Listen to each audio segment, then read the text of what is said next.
And welcome back to the First and Goal podcast. My name is Lewis, and next to me, as always, is my co-host Laraib. As we are super excited to get into the Week 3 NFL predictions that we have for you today. We are dropping this on Thursday, and if you are wondering what our predictions are for the Thursday night game tonight, go ahead and check out our last video where we predicted the 49ers Giants game that will be going on tonight. But Laraib, we heard a lot of your comments. It seems like y'all like the kind of truncated style that we were going for. So we're gonna really hit on 8 games. We each chose 4 that we really liked from this weekend slate, and then the other 7 games we'll still give you our picks and give a little bit of a rundown. But we're gonna go through those a little bit quicker. So anything you want to say before we hop into these games, Laraib? No, Lewis, let's just go ahead and dive right in with your New Orleans Saints traveling on a short week on Monday night from Carolina all the way to Green Bay, playing the Packers team who lost last week to the Falcons, Lewis. Now, the Saints team is 2-0, Lewis, and what's really been carrying you all this season has been your defense. And that offense really struggled in the red zone, Lewis. I think they're, bottom 25 in red zone efficiency. So what is something that the Saints offense can do in this game to try to beat this stout Packers defense?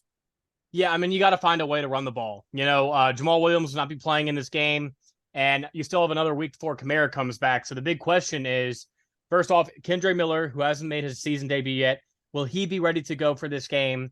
And if not, it's going to be a lot of what you saw on Monday night. It's going to be a lot of Tony Jones Jr. and Taysom Hill.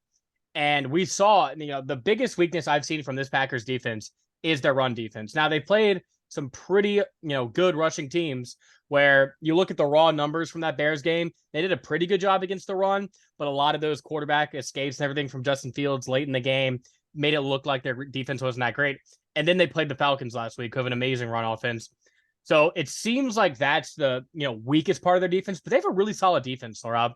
The Packers have a great secondary. They have a fast, young linebacker core, and then just a really deep, effective defensive line group that scares me a lot as a Saints fan. So going into this game, I really don't feel good. I feel good that we're 2-0, and this is the start I wanted. I was saying 2-1 for our first 3 games. And Laura, I might shock you, but I like Green Bay in this matchup. But I want to get your perspective. How much do the question marks on the offensive side of the ball for the Packers, how much do you think that's going to play a role into this game? That plays a huge factor, Lewis. Of course, Christian Watson, questionable for the 3rd week in a row. Still has not made a season debut. Aaron Jones, questionable, Lewis. And they kind of ended that Falcons game, Lewis, on a bad note. Jordan Love goes 0 for 6 in the 4th quarter, and they, have the Falcons have a 12-point comeback in that one. And it kind of just left a sour taste in Packers fans' mouths. And that's why I'm kind of leaning towards your New Orleans Saints in this one, Lewis. I think even off a short week, even though they had to play on Monday night and back-to-back road games, I like the defense much, much more. And I think Derek Carr, with all the weapons, it's just another week of chemistry that he had with the Panthers. And like you mentioned, when you have Taysom Hill, when they incorporated Taysom Hill a little bit more to that run game, just that power quarterback option, I think we can see this Saints running attack kind of open up the game against this Packers defense, like you mentioned, who struggled against the run against the Bears and the Falcons. And I think Derek Carr finally, he's gotten really good chemistry. Michael Thomas had a great game once again, and Chris Olave, my boy, hopefully he scores a touchdown in this one. And so I'm leaning Saints in this one, Lewis. Yeah, I'm going to go ahead. And the biggest injury that you didn't mention was David Bakhtiari, that in my opinion at least, because the biggest question mark I had for the Saints defense was the defensive line. They got rid of a ton of their depth, especially in the interior. And so far they've looked good, but it's against some of pretty bad offensive lines in the NFL in the Titans and the Panthers. So against an offensive line, Elton Jenkins, he got injured in that Falcons game. He's probably not going to play. David Bakhtiari, he's questionable. So if those guys are not there, then I have a little bit more confidence in the Saints. But I believe they will play in this game. And I just don't think we're going to get enough pressure. Now, you mentioned a lot of this is just, it comes down to who's playing for the Packers. Because I think if this is a fully healthy Packers team, or at least 90%, I like them here in Green Bay. And I know my Saints fans might not like me for this one, but we've been pretty good so far. I just have way too many questions about this offense without Alvin Kamara. So I am going with the Packers at home, Laraib. I don't feel good about it, but yeah, I'm going to go 23-20 it's a close defensive struggle, but I just think that Packers defensive line is going to be a dominant force in this game. Yeah, Lewis, and I'm going to flip it around the other way. I like the Saints roster from 1 to 53 way more than I'm rocking with the Packers. And so I'm going to say the Saints win on a late field goal, 23-21, as the Hoodats move on to 3-0, Lewis. But let's move on to another game that I think that you're really interested in, the Atlanta Falcons and that great rushing attack and that awesome offensive line going on the other side against the Lions team with another great offensive line, Lewis. Now, both of these teams, the defenses are kind of, shaky. I like the Falcons. I think they have a little bit more playmaking in that secondary compared to the Lions, especially with Chauncey Gardner-Johnson done for the year with a torn pec. But on this one, Lewis, it's going to be the two offensive lines that really control this game. And so who do you like to come out on top in this one? I don't know. This is a really tough one to pick because I think this is going to be a huge test for this Falcons defense, but they got a huge break with David Montgomery going down in the last game against Seattle, because that would have been the biggest concern for me if I'm a Falcons fan. Is not only is this secondary kind of new and I like a lot of the pieces they have, but it's just a lot to work out early on in the season. But their run defense really, I do not think is that impressive. I like Grady Jarrett and I like some of their linebackers. Caden Ellis, former Saint, I think he's a very stout run stopper. But against this offensive line for the Lions in Detroit, it's a tough task. But no David Montgomery. They clearly have shown some type of hesitancy to not, feed Jahmyr Gibbs their first round pick at running back.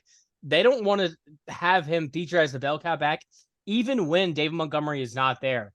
So I want to see how this offense can, really find ways to attack this Falcons defense in this game. And I think they're going to have some struggles getting used to this Falcons defense without David Montgomery. But I just have so much more faith in Jared Goff as a quarterback than I do Desmond Ridder. And at the end of the day, it's kind of just that simple. I like the Falcons in this one. I think it's going to be a really close game. But if Detroit gets ahead in this game and they, that passing attack is on point, I just can't see Desmond Ridder going on the road and getting this win, Laraib. So I like the Lions in this matchup. Yeah, for sure, Lewis. And I 100% agree with you. If this comes down to a shootout, Lewis, and it's both teams going back and forth, I just trust Jared Goff a lot more and his connection with Amon-Ra St. Brown, who's actually questionable for this game, Lewis. But even with Josh Reynolds, who's had, a great performance in back-to-back weeks, I can trust him a lot more than anything I see out of Desmond Ridder. And like you said, we'll see if the Lions give Jahmyr a full workload in this one. He's not really known for an in between the tackles type of runner, but maybe they kind of utilize him like that in this one. And we would like to see a lot more out of the rookie running back. But I agree, Lewis. I think the Lions win this one. It's going to be a high scoring affair. Definitely a fun game to watch and the 12 o'clock slate, but I'm going to go with the Lions 31-28. Yeah, I agree with you. I think it's going to be higher scoring. And I think a late touchdown by the Lions really puts it away. So I'm going Lions 34 to Falcons 24 in this ball game. But let's go ahead and move on to another game. We have Sean Payton and the Denver Broncos traveling to Miami to play the undefeated Dolphins. Dolphins favored by 6.5 points in this game, Laraib. This is, if you're Sean Payton and the Broncos, this is, kitchen sink game. This is do whatever you can, whatever means necessary. You cannot go down 0-3 because that's when you really start losing the locker room. And that's when a lot of pressure starts to build internally of big changes under the horizon. And they just locked Sean Payton up. So it looks like the quarterback might have the big microscope on him in this ball game, Laraib. How do you think Russell Wilson plays in this game against the Dolphins? Like you mentioned, Lewis, this is a kitchen sink game for them. A lot of these teams 0-2, we'll talk about later on, the Chargers, the Vikings, some other Patriots. 0-2 teams like the Patriots, like the Broncos. If you go 0-3, Lewis, that kind of just shuts the door on your playoff chances. It's donezo after that point. And, for this Broncos team, week 1, we saw their defense played really well. And then last week they played just awful against the Commanders. Their offense plays bad week 1. And they play, decent against the Commanders last week. So they've been flip-flopping either way, Lewis. And there's going to be a lot of questions about this Broncos team because I think they're going to go down 0-3 in this one. Now, Jalen Waddle is in the concussion protocol, but still, I know your guy, River Craycraft and Braxton Berrios are going to be picking up the slack in this one if Waddle doesn't play. And I think this Broncos team is just not going to be able to keep up at all in any facet of the game. Their defense last year was like 7th in efficiency, Lewis, and so far this season they're down in the bottom 20s, which is really surprising to see. And of course, when you're playing against Tyreek Hill, who just opens up one whole half of the field, I think this Broncos defense is going to have their hands full with this Dolphins offense. Yeah, I think this is going to be a huge test. Now, another underrated thing here is it's Miami's home opener, and it's going to be huge. It's going to be electric. Coming back home 2-0 is a great feeling, which also, tends to be a little bit of a letdown for teams sometimes. They don't come in too focused. They get too high on their own supply, as some might call it. And this is a big, this is a stance that Miami needs to take. Is they've been playing up to their competition. They've been doing well. Now, this is a game where if you are a legit Super Bowl contender, and from what we've seen from the Broncos so far, you need to blow this team out. And I don't know if they're ready for that stage yet. Now, I'm not picking the Broncos, but I think this is going to be a close game against a resilient Broncos team. I'm going Miami, but a lot of things that concern me. This Miami rush defense has not looked too impressive, and this Broncos offense has actually been underrated, not too bad this season. Now they've, crumbled in the second halves of games, but a lot of that, their defense needs to do a better job. But against this Miami offense, which has been the most impressive unit in football so far this season, maybe the, Cowboys defense, Browns defense, some other units come to mind. But I'm looking for a huge game here from Tua and Mike McDaniel. So I think this is a higher scoring game. I'm going to go Miami 35 to Denver 30. So I do have Denver covering in this ball game, Laraib. Lewis, I'm going to go a little bit more scoring or less scoring than you in this one. Not to say.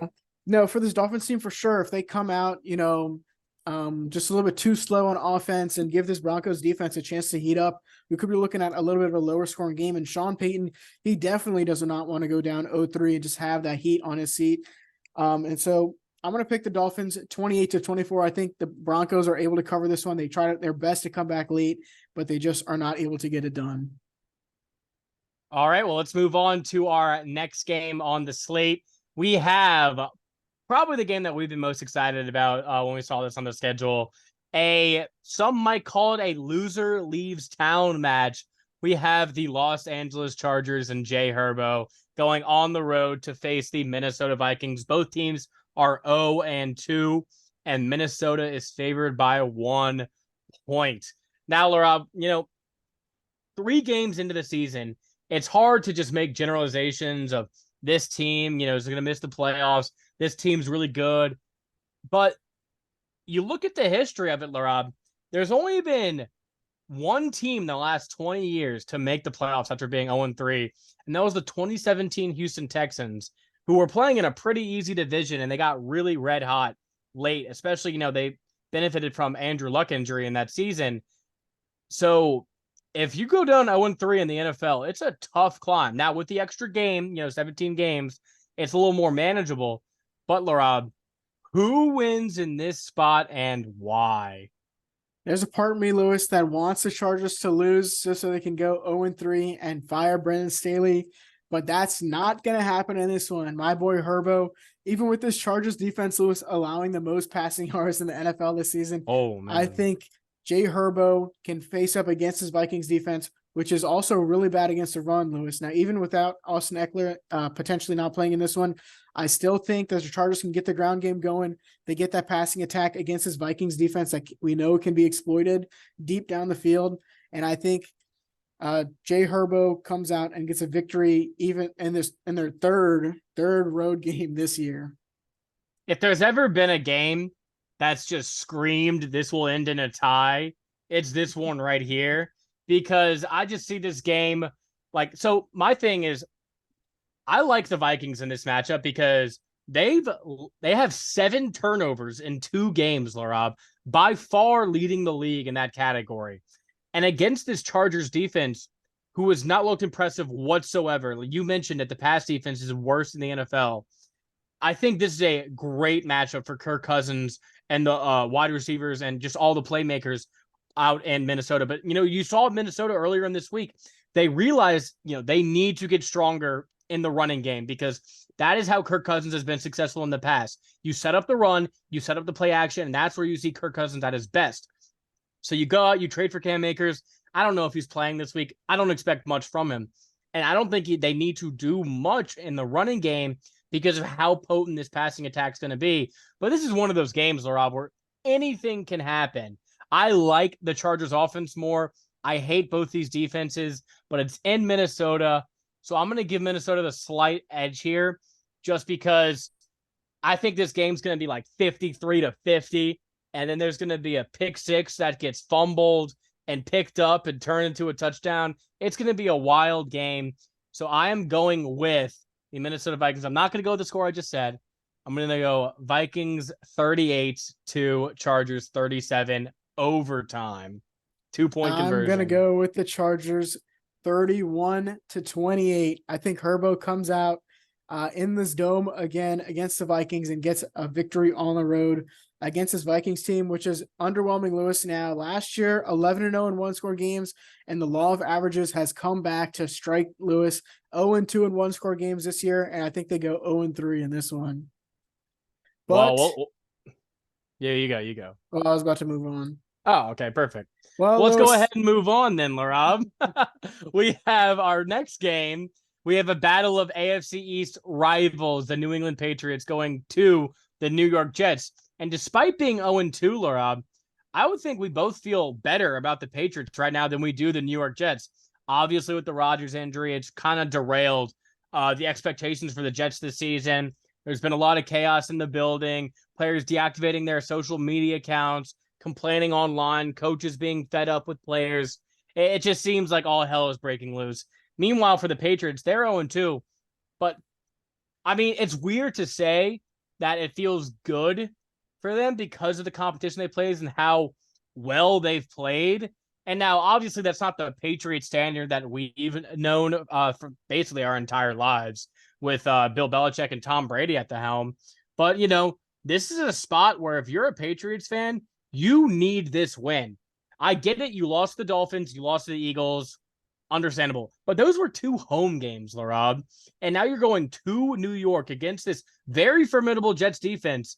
But we have seen the Patriots have won, 8 straight seasons without losing to the Jets. And Zach Wilson has never, and he probably will never beat the Patriots. How much pressure is on the Patriots to get this done? Oh, a bunch, Lewis. Now, the good thing is they have history on their side. Like you mentioned, 14 straight victories against this Jets team, Lewis. It doesn't matter who's at the quarterback position or how good their defense is. Zach Wilson will put them in terrible positions, and it's not going to take much for Mac Jones for them to go out and get a victory on the road. Like you mentioned, 2 losses for this Patriots team against, top 3 teams in either conference, Lewis. We can say that comfortably. And so now you're facing a Jets team whose defense, Lewis, kind of got exposed last week, might I say, against the Cowboys. We thought they would, be a little bit more stout earlier in the game and then kind of crumble later on. But on the first drive, the Cowboys go down and score a touchdown. Now, I'm not saying this Patriots offense is anything like the Cowboys, Lewis, but we've seen Mac Jones. He's been, we've seen the improvement from last year, especially when you have a guy that he knows and they're at offensive coordinator. And of course, Hunter Henry is always going to be there along with Kendrick Bourne. And so we'll see what they can do. Your guy, Ramonster, and the receiving work from your boy, Zeke Elliott. We'll see what they can do in this one, but it's not going to be that much of a tall order for this Patriots team, in my opinion. You forgot goal line work as well for Zeke, who has 0 touchdowns on the season. Anyway, yeah, I mean, the Jets, the Patriots can't lose this game. You can't fall to 0-3 in a season where you have a lot of hope going into, or you've looked good. This can't be we look good, but we lose. No, that's bad teams. That's not the Patriots. That's not how they roll, especially not against the Jets. There's no way Zach Wilson is beating this Patriots team. I'm tempted to make this my lock of the week, Laraib, but I want to respect this Jets defense because I do think last week was just one of those games where, it just kind of falls out super quickly. Your offense wasn't giving you any favors against that Cowboys front. So that's why I'm not going to lock this up, but I do have the Patriots winning a very low-scoring game. I'm going to go Patriots 13 to Jets 3. Yeah, Lewis, and I'm going to go Patriots 21 to Jets 14. Zach Wilson doesn't get anything going in this one, Lewis, at all. Well, let's move on, Lewis, to another game. Sunday Night Football. And we've gotten here relatively quickly, Lewis, but here we are. Here we are. Steelers going to Las Vegas on a short week. Raiders -2.5 at home, Lewis. Now I'm gonna kind of lean the other way in this one. I think the Steelers team has a Really? lot to prove. Now, of course, the Raiders get that week 1 dub against the Broncos, but they just get trounced by the Bills last week, Lewis. But I think this Steelers team really has a lot to prove. At least on the offensive side of the ball, their defense scores 12 points for them against the Browns last week, and that was the reason they won that game. But I think Matt Canada's seat is kind of starting to heat up, Lewis. He had a lot of questions thrown at him last season, but the Steelers still brought him back for this one, and it kind of looks like they've been struggling, Lewis. Now, Najee Harris, I think you and I both don't really like him at the running back position. I think Jalen Warren is much, much better. And even without Deontay Johnson out there, it looked like George Pickens was that number 1 option and able to kind of sustain this offense. But now you're facing this Raiders defense, Lewis, who gave up 245 yards to the air to Josh Allen last week. And I think the Steelers team can come in here. Kenny Pickett can kind of slow things down in this one. I like the Steelers on the road. Yeah, I mean, if there was ever a game for Najee Harris to kind of have a bounce back, it's this one, because you didn't mention James Cook went for over 140 rushing yards against this Raiders defense last week and just chewed them up. So expect, if Najee Harris, if you're not the guy, this is the game where it's going to be proven, because Jalen Warren looked very impressive in those first 2 games. He just looks like he has so much more burst. So, and this is the game where it's going to be tested whether or not you will be the starter for the Steelers going forward. So we'll see what happens in that regard. I think they will emphasize the run. I do like the emergence of George Pickens in this offense. Kenny Pickett. Now, a lot has been made about Matt Canada and Steelers fans not exactly liking him that much. I don't really like him that much either, but I get why they kept him, because you don't want to keep shuffling in offensive coordinators for a young quarterback. Get them familiarized with some type of system, and then if it doesn't work, then clearly, you can decide whether it's the quarterback or the offensive coordinator. It's obviously the offensive coordinator, but the Raiders really just do not have the defensive personnel to really match this. The only thing that gives me pause in this game, Laraib, is just after a Monday night brawl with Cleveland, super physical game, and then you immediately turn around, you have to go to Las Vegas. Not exactly the most easiest place to stay focused unless you're us two in Vegas. then it's real time. But yeah, so I like the Steelers in this game. I think it's gonna be a really close, ugly game, but I just trust the Steelers defense. I think TJ Watt is gonna have a day and a half against this Raiders offensive line. And Josh Jacobs looked very unimpressive last week in this running game. So this could be the beginning of a very big Raiders, losing streak here. So I think I'm going to go with the Steelers as well. I'm going Steelers in this game, 23-16. Yeah, Lewis, and I'm going to go a little bit less or lower scoring than you. I like the Steelers 17-14. Like you mentioned, this is just going to be just a damn fight over there. Both of these teams gnawing and clawing at each other to try to get a win. Just some of these offensive coordinators trying to maintain their jobs. And so I think Matt Canada can hold on for one more after a victory in Las Vegas and celebrate over there in the Sin City, Lewis. Oh, yeah. But let's move on to Monday night football. Oh, yeah, that Steelers team is going to be enjoying that Bacchanal buffet, Lewis. But let's move on to Monday Night Football, another doubleheader, Lewis. God. All right, real quick. Doubleheader on Monday night. What do you I hate it. I'm sorry. At least I don't like the overlapping games on a Monday night. I don't know. If it was like for us on the East Coast, like if it was like a 4:25 start for the first game and then like a 7:15 start for the next game, that would be perfect. But no, I mean, sorry, you can go on, but I'm just not a fan of it. Yeah, no, it's kind of like, I got to flip back and forth between these two games. And especially this week, I think these are going to be two really close games that we're going to want to keep an eye on, Lewis, for sure. But I think this is the last of the doubleheaders on Monday night. So, just make it through this week, Lewis, if you can. But we have the 2-0 Eagles going to Tampa Bay to play my Buccaneers, who are also 2-0, Lewis. And I was thinking about this, Lewis. You saw my little soundbite from our episode earlier this week. Go ahead and replay that. I was just slurping down the Kool-Aid from Baker Mayfield, and I kind of start to understand why, Lewis. He's kind of on the same trajectory as a quarterback from my team, Geno Smith. A lot of people thought he would come in and he just wouldn't be that guy. He would. Well, Geno Smith is actually on a different trajectory, but Baker Mayfield, he's been playing very well this season, Lewis. Maybe comeback player of the year, potentially, if DeMar Hamlin doesn't keep on playing, staying on the sideline, Lewis. And so I think that's why I've been really drinking this Baker Kool-Aid. He's come in, he's proven a lot of expectations wrong, Lewis. And in this one, I think he keeps the game pretty close. Now, against this Eagles team, Lewis, we know their front seven is one of the best in the entire NFL, just that front four on the defensive line.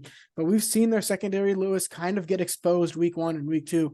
Mac Jones threw for 300 yards, and Hunter Henry caught a nice touchdown. And then last week, Kirk kind of just dotted him up, Lewis. So, if this Bucs offensive line, which we know only with Tristan Wirfs out there, can kind of slow down this Eagles front seven and give Baker Mayfield some time, he's going to have opportunities down the field, Lewis, to hit his guys. But I just think, on the other side, it's going to be on the other side, it's who it is. It's Jalen Hurts. Yeah. They love to run the ball, Lewis. But I think they're going to struggle running it in this one, and it's really going to be on Jalen Hurts and the passing attack. Now, we saw him and A.J. Brown get into a little altercation on the sideline last Thursday, and it's really going to be on those two guys to kind of pick up that chemistry, because I think against his Bucs front seven, Lewis, they're going to have trouble running the ball. Yeah, I mean, I love Philly in this matchup, Laraib. I believe this Buck team are huge frauds, and what you have not understood is Baker Mayfield has been playing okay. I mean, his numbers are inflated. He hasn't really played that great. That first half against Minnesota was awful. And then he played against the Bears, where they really weren't doing anything for most of the game. And then the late pick six made it look like it was a higher scoring game than it actually was. Now you're playing a real defense. James Bradbury back from injury, making his season debut. That's a huge plus for the secondary.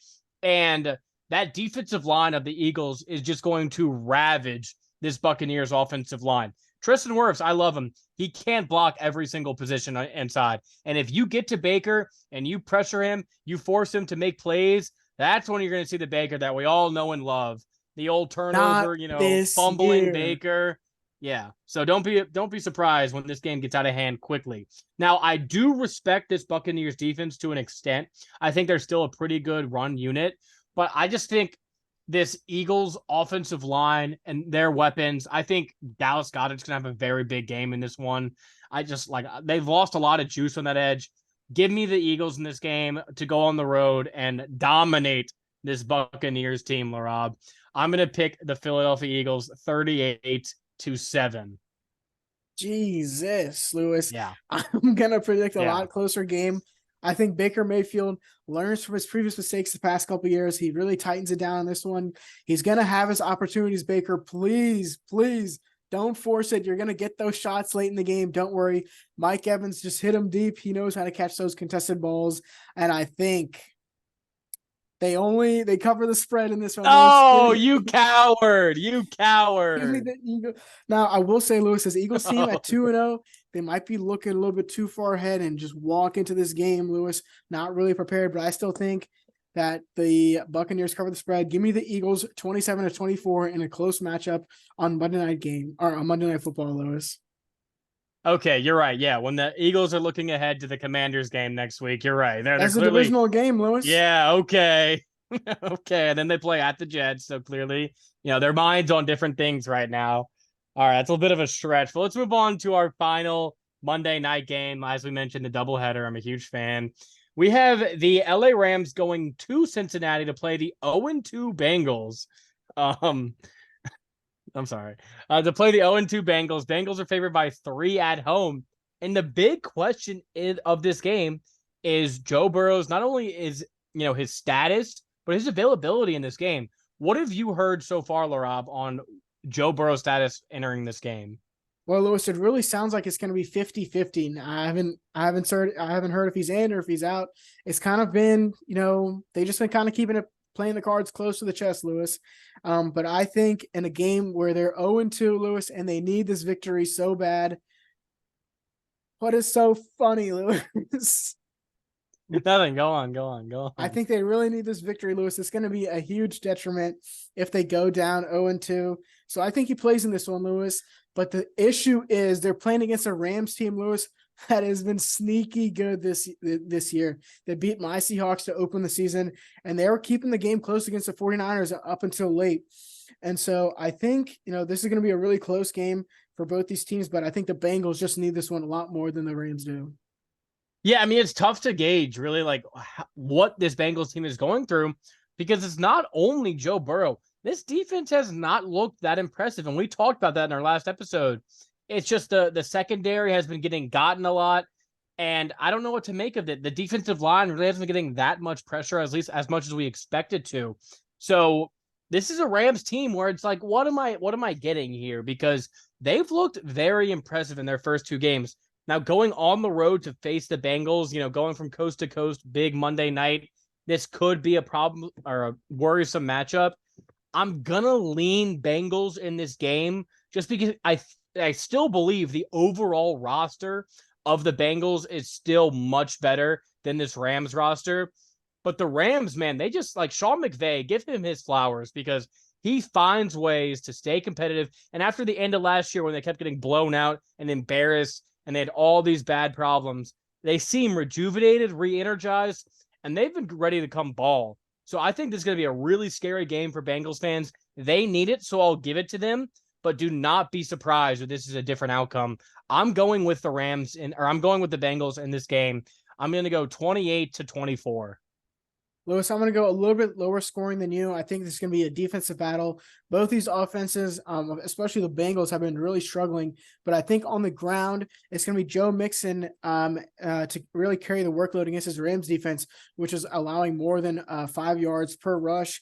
And so I think this is going to be a game where the rushing attacks really get involved, especially with Joe Burrow 0 for 12 on passes that are over 15 yards, which is really surprising for somebody who's been known for his deep ball ability, Lewis. But I think the Rams cover in this one against the Bengals, and after a late field goal, Vegas zone right there. Give me the Bengals 21-20. Yeah, I'm actually going to change mine. I'm going to go 26-24. Rams cover as well. I think this is going to be that close of a game. All right, Laraib. So those are our big 8 games that we wanted to highlight for that segment. Now let's roll through the final 7 games, kind of a quicker style, just to get our picks and our opinions. So we'll start with the Titans at the Browns, Laraib. Yeah, Lewis, I'm going to go ahead and roll with the underdog in this one, the road team. I like the Titans. Mike Vrabel has, he's covered week 1 and week 2 in both those games, Lewis. And of course, a great victory for them against the Titans last week. Now, the Browns team, their offense has been really lacking with Deshaun Watson, who's missed over 25% of his just bad balls on 25% of his passes. So I think the Titans come out and get a victory this week. Yeah, the thing that gives me the biggest pause in this game is the matchup of this Browns defensive line against this awful Tennessee offensive line, which I think could give the Titans a lot of problems. But ultimately, it comes down to in Vrabel we trust, and I think that's the coaching mismatch is going to be huge in this game. So I am also going with the Titans. All right, let's move ahead to the Buffalo Bills traveling to the undefeated Commanders. Laraib, any chance for the ball to keep rolling in Washington? I don't think so, Lewis. I think this is gonna be the same thing we saw from the Bills last week, beating up on an inferior opponent. Huge comeback win for the Commanders last week against the Broncos, Lewis, and I think they're riding a little bit too high after 0-2, or excuse me, 2-0, and they come back down to earth a little bit when this Bills team comes into town. The big thing for me in this game is going to be the turnover battle. I think that both these teams have a propensity to turn the ball over, but Josh Allen, I think they found something with that running game. I think he's going to play smart in this one. So I'm also going with the Bills and a pretty sizable margin. Next one, we have the Houston Texans going on the road to face the Jags. Laraib, Jags favored by 8.5 points. That's a pretty hefty spread. Yeah, Lewis, and I'm kind of leaning the other way. I like the Texans in this one, Lewis. I think CJ Stroud comes out and gets his first victory on the road against the Jaguars team when Trevor Lawrence is 1-3 in his career against the Texans, Lewis. I know that defense has been a little bit shaky, but maybe they come alive in this one. And especially the Jaguars offense that struggled last week against the Chiefs, only putting up 3 field goals. I think this could be where CJ Stroud picks up his first win.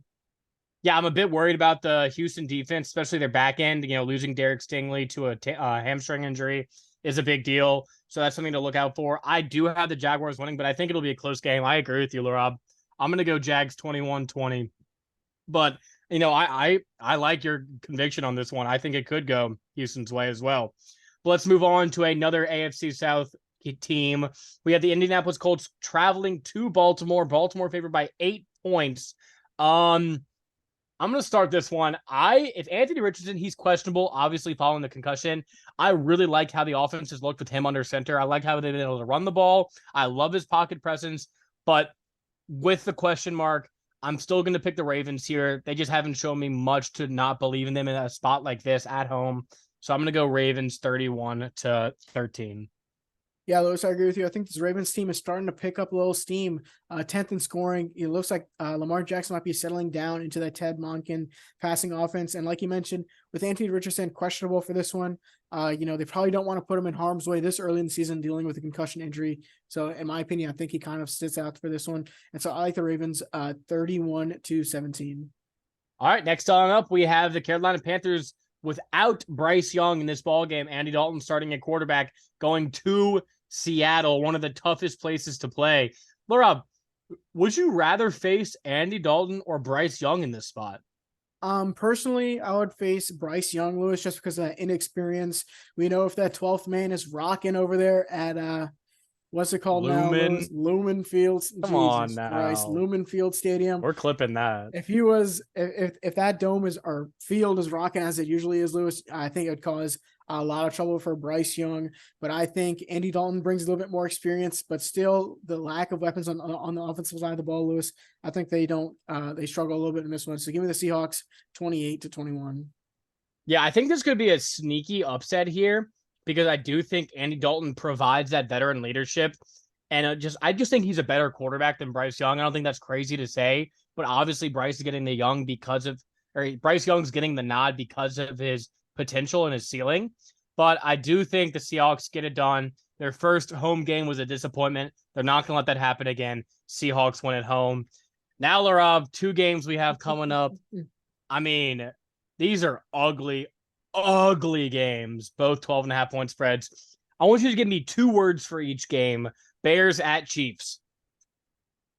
2 words, disaster, Lewis. I just need one for this one. I mean, we're probably going to get into a lot of the stuff that's been going on with the Bears in our reaction episode because there's a lot going on there. But as it pertains to this game, Chiefs win. Chiefs dominate. Now we have the Cowboys at the Cardinals. The frisky Cardinals, they've covered in both their games so far, Laurab. Do they cover the 12.5? I don't think so, Lewis. Now, I will say they've had the opportunities to win both their games, Lewis. Words. Oh, we're still doing the 2 No, I'm kidding. 2-word stick. They have opportunities to win both their games, Lewis, but I think they want to be in that Caleb Williams sweepstakes, Lewis. And so even if this game is close coming down the end, I think we know what's going to happen. So give me the Cowboys big in this one. But if it is close, just know this Cardinals team is going to find a way to lose.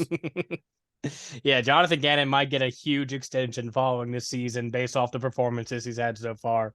Hey, look competitive in a loss. That's all Cardinals fans can ask for. But I don't think this game will be competitive. Give me the Cowboys in dominating fashion, Larob. All right, well, that was all of our picks for week 2 of the NFL. Now, before we go, we're going to give you our locks, upsets, and best bets of the week, Larob. I'm going to start with you. Who is your lock of the week? Of course, Lewis, I got to go with my Seahawks in their second home game this year, facing Andy Dalton and that just underwhelming Carolina offense. Even I know the Seahawks defense is not going to have any pressure on Andy Dalton all game, but I think the offense is going to be huge in this one, and the Seahawks win at home. Yeah, my lock, I talked about it. It's going to be the Tampa Bay Buccaneers It's going to be the Philadelphia Eagles over the Tampa Bay Buccaneers. I just think it's a huge mismatch in talent, and that Buccaneers roster will be exposed come Monday night. Now moving on to our upsets of the week. I have the Tennessee Titans upsetting the Cleveland Browns on the road. I mentioned some of the doubts I have concerning some of the matchups in this game, but in Mike Vrabel, we trust. I think the Titans get it done on the road to move to 2-1 and have a sneaky lead in the AFC South. Yeah, it's a good one, Lewis, but I'm going with a better one here in the Houston Texans, who are 1-3 against Trevor Lawrence in his career. I think this Jaguars team just is not them maybe in this one. I think CJ Stroud has been very, very good so far in his 2 rookie starts. He doesn't throw a pick in this one. 3 tutties from him, 300 yards, and they dominate this Jaguars team, Lewis. Yeah, and then that leads me to my best bet of the week, Laraib. I have Houston spread in this game. And if you want to get cheeky, you can move that down to an alternate spread of +3.5. And I think, I don't even think the Jaguars blow them out if they win this game. I think it's going to be a close one. I would still stick with the 8.5, but I like the Texans in this spot, Laraib. Yeah, that's a good one, Lewis, but I'm going to go with the even better one. Patriots -2.5. Give me Bill Belichick by a field goal against a sorry Jets team, which we know can't do anything on the offensive side of the ball, Lewis. Yeah, that was a really good number. I was looking at that one too. But that'll do it for this week's episode of our NFL predictions. Let us know what you think in the comments, who you're picking, if you agree with us, if you disagree with us. And as always, all of our links to our socials will be down below to let you know whenever we're dropping an episode. But Laraib, anything you want to say before we head out of here? Well, any Saints fans watching this, go ahead and let me know how you feel about your boy picking the Packers at home, Lewis. But I'm I think sorry. this is the First and Goal podcast signing off. Peace.